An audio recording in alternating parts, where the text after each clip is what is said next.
एक युवक हाथ में थैला लेकर डीएम ऑफिस पहुंचा। युवक की आंखों में आंसू और चेहरे पर बेतहाशा दर्द था।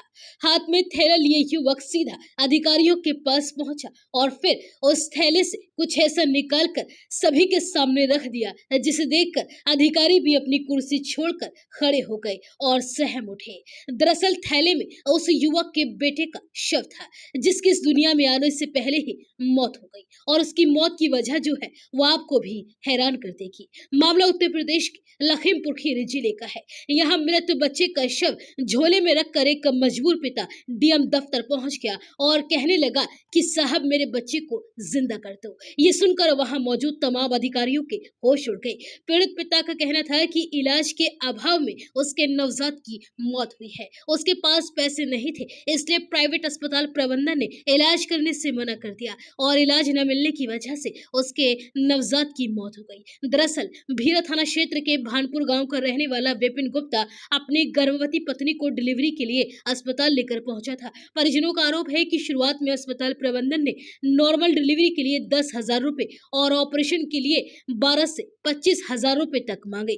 परिजन करीब 8,000 रुपए जमा भी करा चुके थे, लेकिन जैसे जैसे रात बढ़ी अस्पताल स्टाफ ने रकम 25,000 तक पहुंचा दी। जब पैसे पूरे नहीं दिए गए तो महिला को स्ट्रेचर पर बाहर छोड़ दिया गया। इसके बाद परिजन महिला को दूसरे अस्पताल लेकर पहुंचे, जहां ऑपरेशन तो हुआ लेकिन बच्चे को मृत घोषित कर दिया गया। मृत नवजात को लेकर पिता विपिन गुप्ता और परिजन एसपी और डीएम दफ्तर पहुंच गए और न्याय की गुहार लगाई। पिता का दर्द इतना गहरा था कि वह नवजात के शव को झोले और थैले में लेकर प्रशासनिक अधिकारियों के चक्कर लगाता रहा।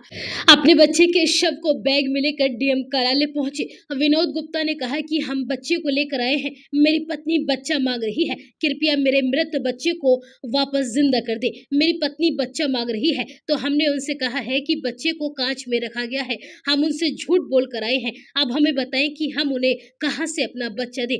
हमें हमारा बच्चा वापस जिंदा दिला दे। हम उनके खिलाफ कोई भी कार्यवाही नहीं करेंगे। अगर वह हमें नहीं मिला तो हम जो भी है हमारे बस में जो भी होगा वो डॉक्टर्स के खिलाफ हम करेंगे। वहीं इस मामले की गंभीरता को देखते हुए जिले के प्रभारी डीएम और सीडीओ अभिषेक कुमार ने एसडीएम सदर और सीएमओ को तत्काल मौके पर पहुंचा और जांच के बाद अस्पताल को सील कर दिया गया। अधिकारियों का कहना है कि यदि लापरवाही साबित हुई तो अस्पताल प्रबंधन और जिम्मेदार डॉक्टरों पर कठोर कार्यवाही की जाएगी। फिलहाल प्रशासन जांच कर रहा है और पीड़ित परिवार न्याय की मांग कर रहा है।